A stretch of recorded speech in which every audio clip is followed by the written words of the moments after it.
প্রিয় শিক্ষার্থী বন্ধুরা, তোমরা যারা আগামী দিনে বিভিন্ন চাকুরির কম্পিটিটিভ এক্সাম দেবে, তোমাদের জন্য কিছু গুরুত্বপূর্ণ প্রশ্ন আমি নিয়ে এসেছি। আশা করি তোমাদের পরীক্ষাতে বেশ কিছু প্রশ্ন কমন পড়বে। তোমরা আমার এই প্রশ্নগুলি স্ক্রিপ্ট না করে সবটা অন্তত একবার হলেও মনোযোগ দিয়ে শুনো। আমি আজকে 10টি প্রশ্ন তোমাদের সামনে তুলে ধরলাম। কম্পিউটার শব্দটি এসেছে কোন ভাষা থেকে? উত্তর, কম্পিউটার শব্দটি এসেছে ল্যাটিন ভাষা থেকে। 2 নম্বর কোশ্চেনটি হল কম্পিউটারের জনক কে? উত্তর, কম্পিউটারের জনক হলেন চার্লস ব্যাবেজ। 3 নম্বর কোশ্চেনটি হল প্রথম প্রজন্মের কম্পিউটারে কোন প্রযুক্তি ব্যবহৃত হতো? উত্তর, প্রথম প্রজন্মের কম্পিউটারে ভ্যাকুয়াম টিউব প্রযুক্তিটি ব্যবহৃত হতো। 4 নম্বর কোয়েশ্চেনটি হল কম্পিউটারের ব্রেইন বলা হয় কাকে?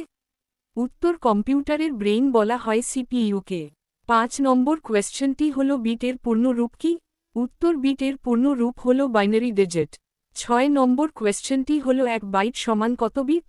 উত্তর, 1 বাইট সমান 8 বিট। 7 নম্বর কোয়েশ্চেনটি হল কম্পিউটারের ইনপুট ডিভাইস কোনটি?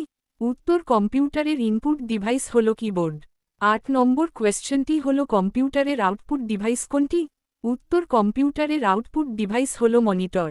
9 নম্বর কোয়েশ্চেনটি হল র্যামের পূর্ণরূপ কি? উত্তর, র্যামের পূর্ণরূপ হল র্যান্ডম অ্যাক্সেস মেমরি। 10 নম্বর কোয়েশ্চেনটি হল কোনটি স্থায়ী মেমরি? উত্তর, স্থায়ী মেমরিটি হল রোম।